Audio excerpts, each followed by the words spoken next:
Hello friends, ఈరోజు ఈ వీడియోలో NEET UG 2024 AP state convenor quota ద్వారా ఫేజ్ 1లో సీట్ అలాట్మెంట్ పొందినటువంటి స్టూడెంట్స్ ఫేజ్ 2లో మీరు అప్గ్రేడేషన్ పొందితే అప్గ్రేడేషన్ పొందినటువంటి కాలేజ్ దగ్గరికి వెళ్ళేటప్పుడు ఏ ఏ డాక్యుమెంట్స్ తీసుకొని వెళ్ళాలి, ప్రాసెస్ ఏంటి, దీనికి సంబంధించి చాలా మంది స్టూడెంట్స్ కూడా కమెంట్ సెక్షన్లో అడగటం జరిగింది. అందుకనే ఈరోజు ఈ వీడియోలో మీకు ఆ డీటెయిల్స్ అన్ని కూడా ఎక్స్ప్లెయిన్ చేయాలనుకుంటున్నాను. ఇక్కడ మీరు చూసినట్లయితే మీరు ఆల్రెడీ ఫస్ట్ రౌండ్లో సీట్ అలాట్మెంట్ పొంది రిపోర్ట్ చేశారు. మీ సర్టిఫికెట్స్ అన్నీ కూడా సబ్మిట్ చేశారు, ఒరిజినల్స్ అలాగే జిరాక్స్ కాపీస్ కూడా. అయితే ఇప్పుడు మీరు సెకండ్ రౌండ్లో అప్గ్రేడేషన్ పొందినట్లయితే మీకు ఇమ్మీడియట్గా ఫస్ట్ రౌండ్లో వచ్చినటువంటి సీట్ అలాట్మెంట్ క్యాన్సిల్ అయిపోతుంది. ఇప్పుడు సెకండ్ రౌండ్లో అప్గ్రేడెడ్ అయినటువంటి సీట్ మాత్రమే మీకు ఉంటుంది. ఈ విషయం ముందుగా గమనించాలి మీరు. అంతేకాదు, ఇప్పుడు అప్గ్రేడ్ అయినటువంటి కాలేజ్ యొక్క న్యూ అలాట్మెంట్ ఆర్డర్ని మీరు అఫీషియల్ వెబ్సైట్లో మీరు డౌన్లోడ్ చేసుకోవాల్సి ఉంటుంది. అయితే ఆల్రెడీ ఫేజ్ 1లో అలాట్మెంట్ ఆర్డర్ అప్పుడు మీరు అమౌంట్ కట్టి డౌన్లోడ్ చేసుకున్నారు. ఇప్పుడు మరలా అమౌంట్ కట్టాల్సినటువంటి అవసరం లేదు. కేవలము ఒక్కసారి కడితే సరిపోతుందండి, మళ్ళీ ప్రతిసారి కట్టాల్సిన అవసరం లేదు. క్లియర్?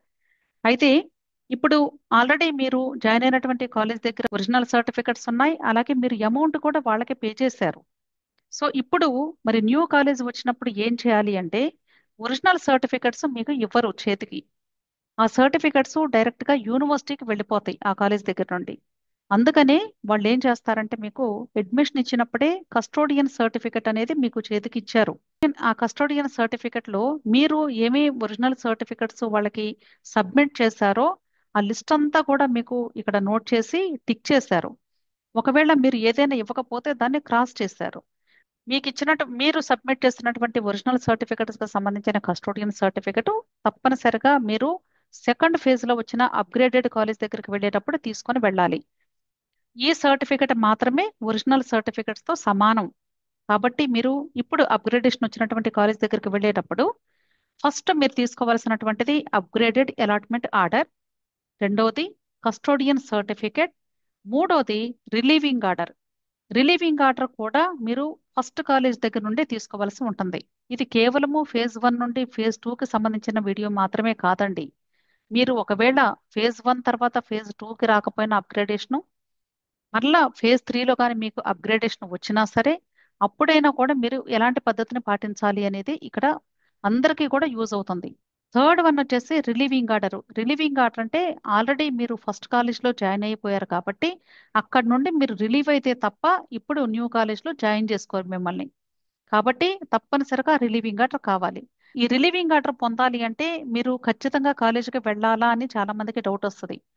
అంటే ఇక్కడ టూ మెథడ్స్ ఉంటాయండి. కొన్ని కాలేజెస్ వాళ్ళైతే రిలీవింగ్ ఆర్డర్ని మీకు వాట్సాప్లో కూడా పంపిస్తారు. అది మీరు ఫస్ట్ రౌండ్లో జాయిన్ అయ్యేటప్పుడే వాళ్ళని రిక్వెస్ట్ చేసుకొని ఉంటే, లేదా వీలైతే మీరే పర్సనల్గా వెళ్ళి రిలీవింగ్ ఆర్డర్ తీసుకొని వస్తే మంచిది. అయితే రిలీవింగ్ ఆర్డర్కి వెళ్ళినప్పుడు మరి స్టూడెంట్ కంపల్సరీ ఉండాలా? కంపల్సరీ ఉండాల్సిన అవసరం లేదు, కానీ ఈ కస్టోడియన్ సర్టిఫికెట్ అలాగే మీరు కట్టినటువంటి ట్యూషన్ ఫీజు రిసిప్ట్స్ అవన్నీ తీసుకొని పేరెంట్ వెళ్తే సరిపోతుంది. వీలైతే స్టూడెంట్ని తీసుకొని వెళ్ళటం మంచిది. Tuition fee and college fees ఈ రెండు కూడా మీరు ఆల్రెడీ ఫస్ట్ కాలేజ్ దగ్గర పే చేశారు. అంటే కొద్దిమంది డీడీ రూపంలో ఇచ్చుకున్నారు, కొద్దిమంది ట్రాన్సాక్షన్స్ ఆన్లైన్లో చేశారు, కొద్దిమంది క్యాష్ రూపంలో కూడా కట్టుంటారు. సో మీరు మోడ్ ఆఫ్ పేమెంట్ ఎలా చేసినప్పటికీ కూడా మీ అమౌంట్ని కరెక్ట్ చేసుకొని ఆ అమౌంట్ని మరలా సెకండ్ కాలేజ్ దగ్గరికి వెళ్ళి పే చేయాల్సి వస్తుంది.